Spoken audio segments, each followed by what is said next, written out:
ନାରୀ ଉପରେ କ'ଣ କହିବେ?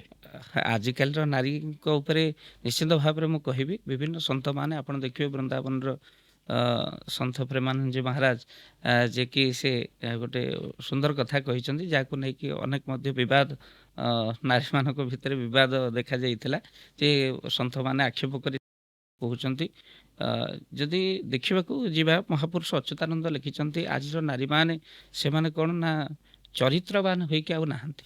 ଆପଣ ସବୁ ନାରୀଙ୍କ ପାଇଁ ଆମେ ଏ କଥା କହୁନୁ କିନ୍ତୁ ବିଶେଷ ଭାବରେ କିଛି ନାରୀମାନେ ଅଛନ୍ତି ଯେଉଁମାନେ କି ମୁଖ୍ୟ ଭାବରେ ମହାପୁରୁଷ ଲେଖିଛନ୍ତି ବଜାରେ ବୁଲିବେ ନାରୀ କେଶ ଫିଟାଇ ବୁଲିବେ ପୁଣି ନାଭି ଦେଖାଇ ଗୁରୁ ଗୁରୁଜନ ସେଇ ମାନିବେ ନାହିଁ ଉତ୍ତର ଦେବେଟି ମୁହଁରେ ଯାଇ ଏ କଥା ଲେଖା ହେଇଛି ମହାପୁରୁଷ ତା ପୂର୍ବରୁ ଲେଖିଥିଲେ। ତେଣୁ ଏବେ ମଧ୍ୟ ସେଇ ଘଟଣା ଆମେ ଆଖି ସାମ୍ନାରେ ଦେଖୁଛୁ। ସୁନ୍ଦର ଯୁବକ ଦେଖିଲେ ନାରୀ ସ୍ୱାମୀ ଛାଡ଼ି ଘରୁ ଯିବେ ବାହାରି ମହାପୁରୁଷ ଲେଖିଛନ୍ତି।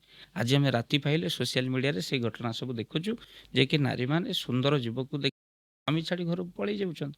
ଏ କଥା ମୋତେ ଆଖି ସାମ୍ନାରେ ଦେଖୁଛନ୍ତି। ଆଜିର ନାରୀମାନେ ଏଇଭଳି ଅବସ୍ଥାରେ ଅଛି ଯାହାକୁ ପ୍ରେମାନନ୍ଦଜୀ ମହାରାଜ ସ୍ପଷ୍ଟ ଉପରେ ବିରୋଧ କରି କହିଲେ କହିଲେ ଆଜିର ଦେଖନ୍ତୁ ଯେଉଁ ପାଶ୍ଚାତ୍ୟ ସଭ୍ୟତାକୁ ଆମେ ଆପଣେଇକି ନେଇକି ଏବେର ଲିଭ୍ ଆଣ୍ଡ ରିଲେସନ୍ ଯାହାକି ଯେ ଅଳିଆ ଗଦାକୁ ମଧ୍ୟ ସହିତ ମଧ୍ୟ ତାଙ୍କୁ ତୁଳନା କରିଛନ୍ତି।